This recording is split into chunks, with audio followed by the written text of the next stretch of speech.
coffees, don't you? Me too. Yeah. I love Hello, coffee. everybody, and welcome to Performance Hub Coffee and Conversation.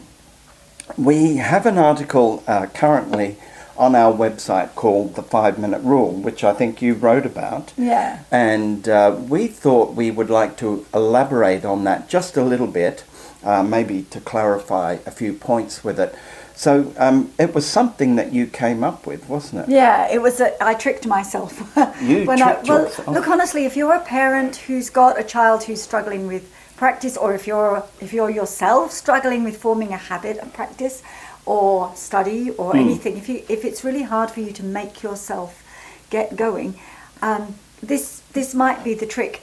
I was a motivated student. It wasn't difficult for me to motivate myself. But as you all know, university is exhausting. School can be exhausting. There are many demands made on us. And I used to find sometimes I'd get to the point where I think, oh, I just don't know if I've got the energy to practice. Doing more practice. And so I would trick myself. Yeah. And I'd say, okay, I'm going to do 5 minutes. Really good practice. I'll give it my best shot for 5 minutes. And then if after 5 minutes I really still didn't feel I had the energy, then I would give myself permission to stop. But the interesting thing was, I never stopped. Very often it would be 2 hours later. But that's pretty much like you anyway. But you see, I tell my students this. Yeah. But more than that, especially if you've got a big, if you're starting something new, like if singing is new to you or anything, one of the most important things is to establish a habit of practice, because as you may know, when we learn something new, our brain immediately lights up and forms all sorts of new neural pathways. But after 24 hours, they start to dissolve. So if you say have a singing lesson, and then you forget to sing until the next singing lesson, it's like starting over every single time. Yeah. I mean, there will be very some slow anyway. Yeah. I mean, we're talking, could be years before you ever get to what could take months, a couple of months or something to actually get those things in properly. Yeah. So, and I know, because each year I start with new students, and they come for the first few weeks and they've forgotten to practice entirely, and it's just like starting anew each lesson. And so what I try to encourage them to do is to set up a habit of practice. Now with singing, that's really doable, really portable. Yeah. Even if you just take one thought in your mind, and every time you open your mouth to sing, you have that there. Then you're practicing, you're effectively practicing, and it's really effective. You're changing your mindset too, aren't you? You're everything about it. Well, you're training your body and you're training your brain to work together. To work in that way. Yeah.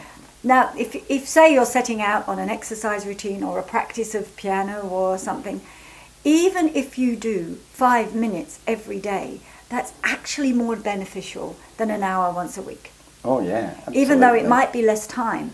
And what happens then is you start feeling good about it. You start remembering things, and also, actually, for pretty much anything, I think. I was going to say for singers because it's so portable, but for anything.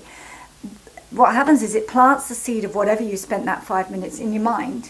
It plants it there. And you find that it's just going round and round. And even without you consciously thinking about it during the day. Well, I've seen even pianists, practicing in their heads, doing with their fingers, like and imagining the keyboard, and practicing in their minds, even if they're not using their fingers, they're still practicing in their minds the scales. They can see it, what they're actually doing, and even that.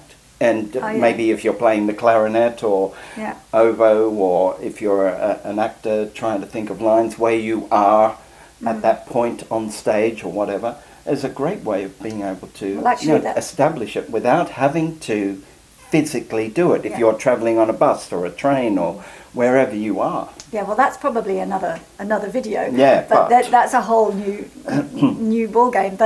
And it's very true. But if you're starting out, I mean, and look, we have 6 kids, and as they were growing up, it's not easy to get 2 hours in, or an hour in, or 2 minutes. But you start making use of the little 5-minute intervals. Absolutely. You know, and there's that again is another video, how we can utilize time that we didn't know we had, and we all have it. So it's finding those little gaps Snippets. of time. Yep. Yeah.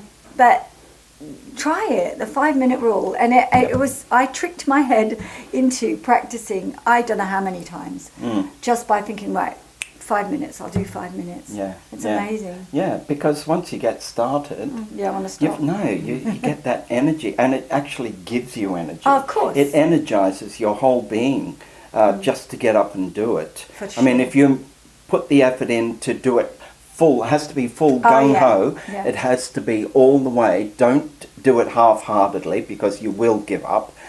But if you give it that 5 minutes all the way, then you'll find that energy starts to build and build and build over every minute that you do.